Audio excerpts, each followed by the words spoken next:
What's going on, everybody? I wanted to do a video update on how everything's coming along with contest prep. So currently a little under 30 weeks, 32 weeks, and a little under 34 weeks out from competitions lined up for 2017. And so about 2.5 weeks into prep, and I started off at 193.5 pounds September 2nd, and now I'm going for, right now, I got as low as 190.2 before the weekend. Nothing's changed as far as macros are concerned, but my weight did come up a little bit.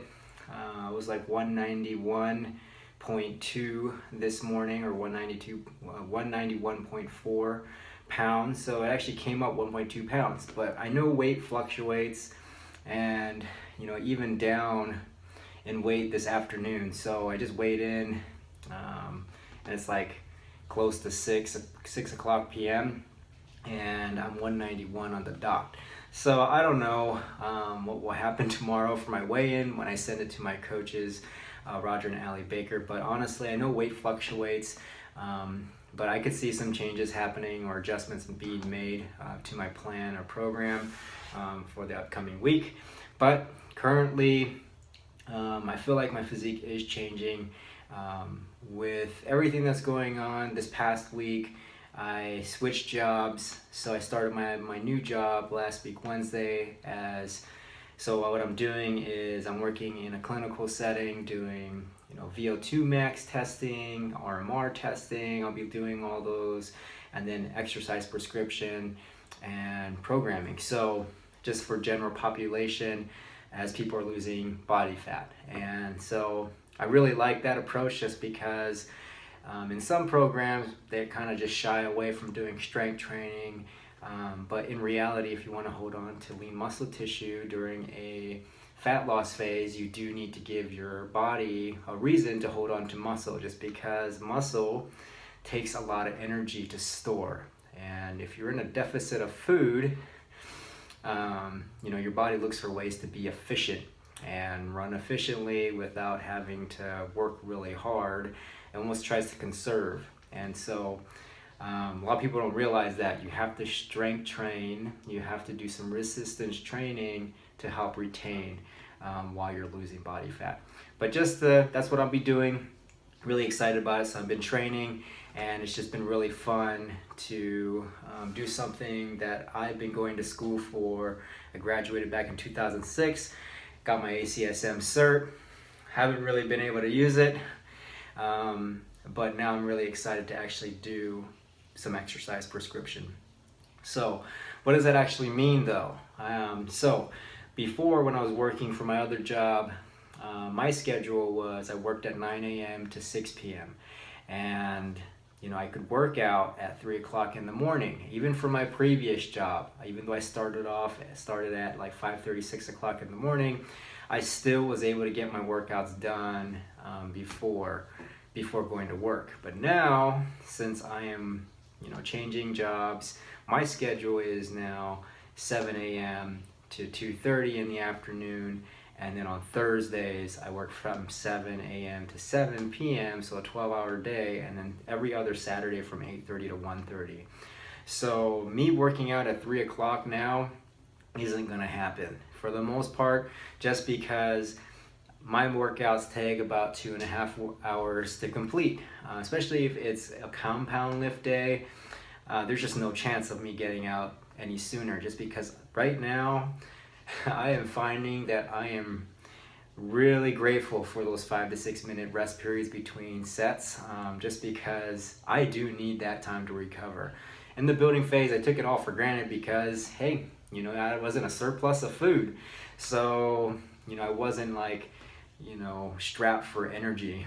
So, and that's going to change up my eating patterns, because now eating differently, without training early in the morning, I'm finding that I do have to do a lot more meal prep for myself, just so that I can manage my macronutrients appropriately throughout the course of the day. Because if not, I know I will be running short on protein, and I probably would be hitting I'd be pretty short on my fats as well, just because I'm just so not accustomed to having 100 grams of fat and 300 grams of protein. 225 grams of carbs, I am, well acquainted with that. So I understand how to maximize my macros when it comes on the carbohydrates. But now having that much protein and fat, it's hard. I just, I am not accustomed to having that much. So I know those numbers will change as we get deeper into prep. As far as hunger is concerned, this past week, I will say I've had moments where I've been hungry just because my schedule has changed. So my eating patterns are totally different from what it was from my previous job. And so my body's trying to acclimate, and knowing that I have to work out in the afternoons now, a lot of factors play into that. Like I just worked out today, and in the afternoon, and I was hitting compound movements. So I did my squat, I did my bench, I did my deadlifts, and I did my pressing movements, my shoulder press, my dumbbell pressing, and it's really hard. I'm already at like 1900 calories for the day, and I even had close to 700 calories before even going to work out, so as a pre-workout, and I was still gassed during that workout. I'm just like taxed, but it's a good way because I know that I'm still able to hit my lifts. I'm still an RPE of like 7.5, 8 on most of my lifts, so it feels really good to still maintain some strength along the way, even though I'm only like 2.5 weeks into my prep. I've mentioned in my last video that preparing for my first powerlifting meet this past August, I was supposed to be in the 181 class, and I ended up being in the 198 class because as soon as I started to drop food to help meet that class, my strength went tremendously down. My recovery was crap, and we just decided to, hey, let's just be as strong as possible for the meet. It's your first one, who cares like what you weigh? So I really like that. But now, even though I'm in a deficit of 480 calories, my strength is still good, my recovery is still good, just a little bit of hungry feels. And I will say that it's not a big deal to me to be hungry. I expect it. I expect to be a little tired. I expect strength to come down a little bit along the way. This is just part of the process of contest prep. A lot of people think, they only see the end result of when you got to that stage of how lean you got. And you're like, oh man, you look great on stage, but they don't recognize what the process took to actually get there. And this is some of the things you experience. You experienced, fatigue. You experience hunger.